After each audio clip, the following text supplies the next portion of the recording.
Welcome back to our Talkchat podcast. And as usual, the section is the political oracle.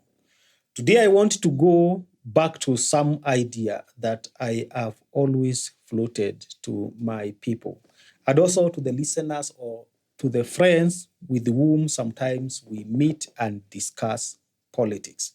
But before I tell you what we are discussing today, I want to offer our political benediction. And our political benediction today comes from Sanchu's Art of War.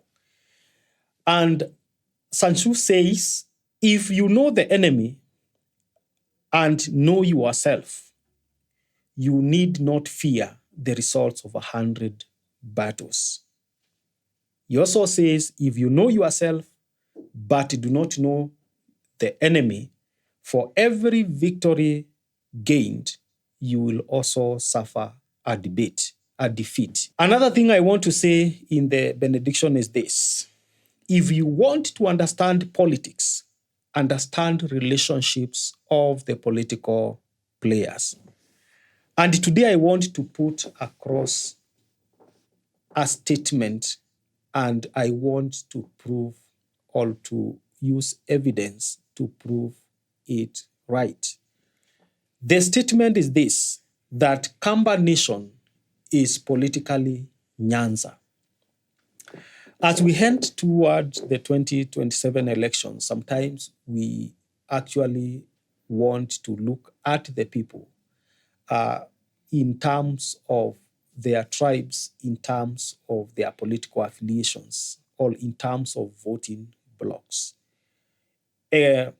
Evidence shows that what we call the Kamba people, they are just people from Nyanza politically. Many Kenyans think that Nyanza is Kisumu, Siaya, Homa Bay, Migori, Kisii, and Nyamira.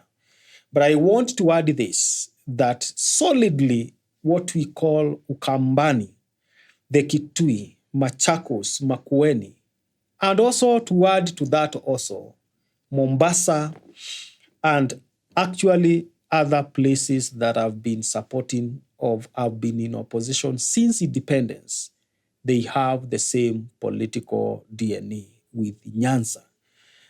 That is why even in Ukambani, we have seen people like Kalonzo Musyoka force himself to be in opposition, regardless of even humiliation.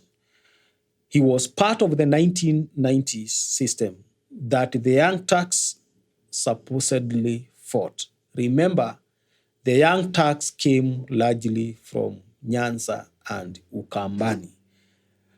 I want also to say this. You must also have realized that people like Kaluki Gilo, who was a Young Turk, people like Professor Buddha Kibwana, who was a Young Turk, they totally do not share any political DNA with Kalonzo Musyoka. Actually, Kalonzo Musyoka in Ukambani, if he is not in opposition, he is nothing. They actually force him to follow them because they decided to make him their kingpin. They only stick with him, especially these two, Kaluki Ngilu and Professor Kibwana. They only stick with Kalonzo when it is convenient because he has been Ukambani kingpin, but a kingpin who is in the system. Although he must work against the system for him to be politically relevant. And that is the political oracle.